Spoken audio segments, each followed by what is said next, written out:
ardidos andan con lo del Tren Maya, ¿no? Estaba viendo al presidente hoy y creo que con justa razón hace referencia, ¿no? Dice, ahí están ahora con lo del Tren Maya, enojadísimos, que no tiene clima, que van dormidos.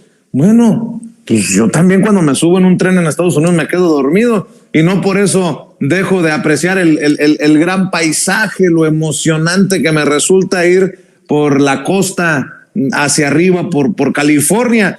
Pero bueno, estaba viendo este comunicado de Sélvame del Tren, pues no sé qué sea, conglomerado o grupo de supuestos ambientalistas que en algún momento encabezó en sus esfuerzos en redes sociales el comediante Eugenio Derbez, que dice, no estamos en contra del progreso, por el contrario, consideramos que un desarrollo sostenible en la península es una gran oportunidad de justicia social, reactivación económica y mejora de infraestructura. Eso se puede lograr con pleno respeto al medio ambiente.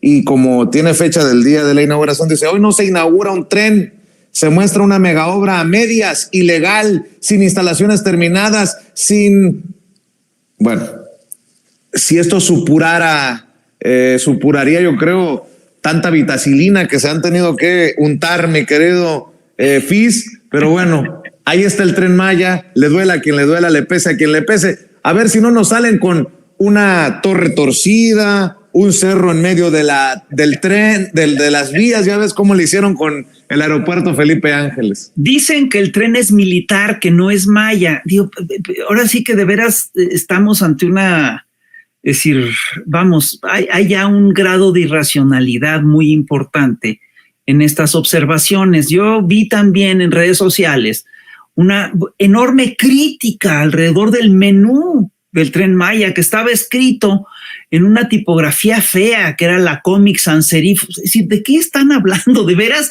¿De veras esas son las críticas que están haciendo? Ese es el nivel de crítica que se está haciendo.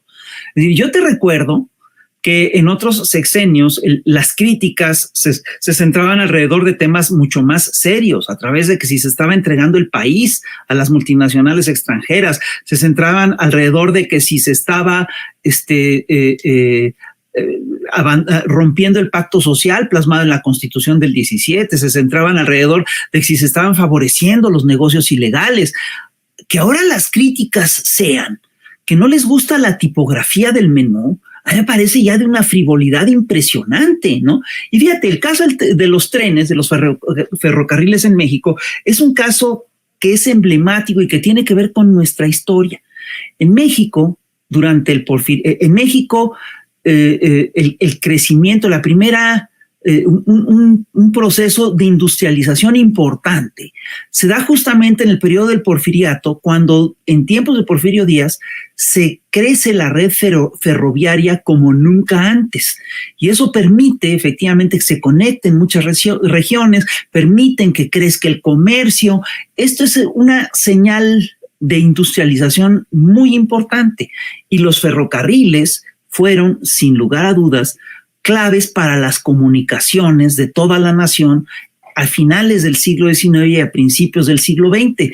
Todavía la Revolución Mexicana se hizo en ferrocarril.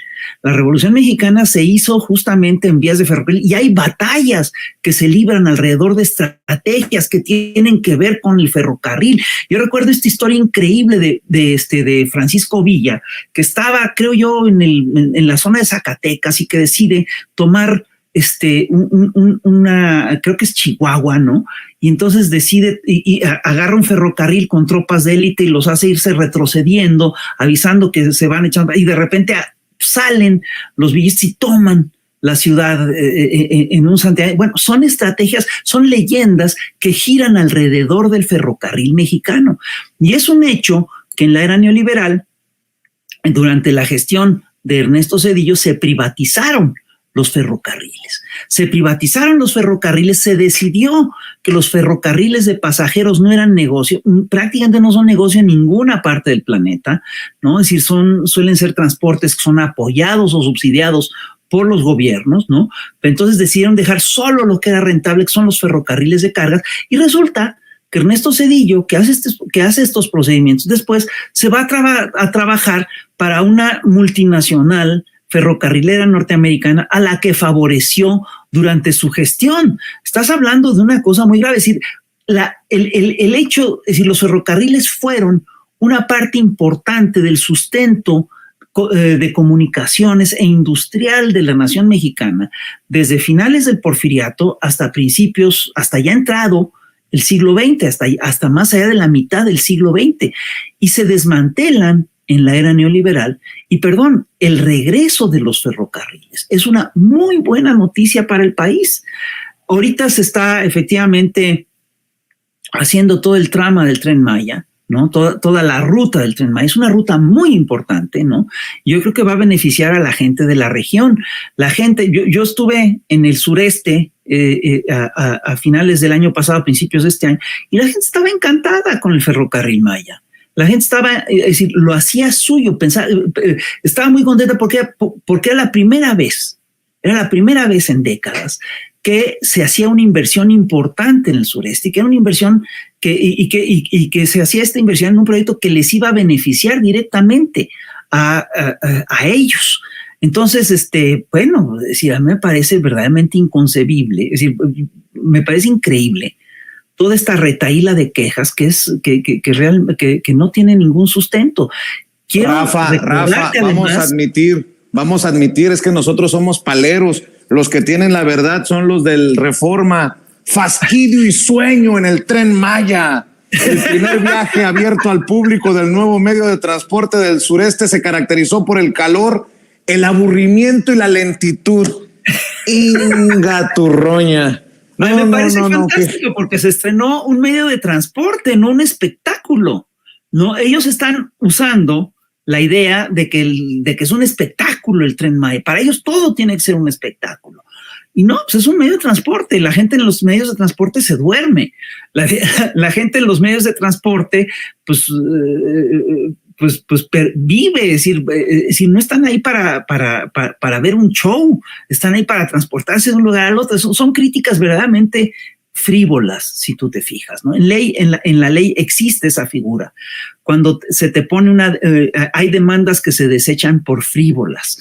Yo estoy convencido de que estas quejas mediáticas, estas campañas mediáticas, nosotros los ciudadanos deberíamos de desecharlas por frívolas, porque hay toda una serie de cosas que son de fondo, ¿sí? Que son mucho más importantes, y de eso no se habla. Que además te pongan como prueba de que el tren es aburrido a gente durmiéndose en un tren, me parece fantástico, porque basta con que le cambies el encabezado para que adquiera otro sentido. La gente viajaba a gusto, y el confort del Tren Maya permite que todo el mundo permite que la gente se tome su siesta en el Tren Maya. Es decir, cambia totalmente el sentido. Aquí hay claramente un manejo mediático malintencionado.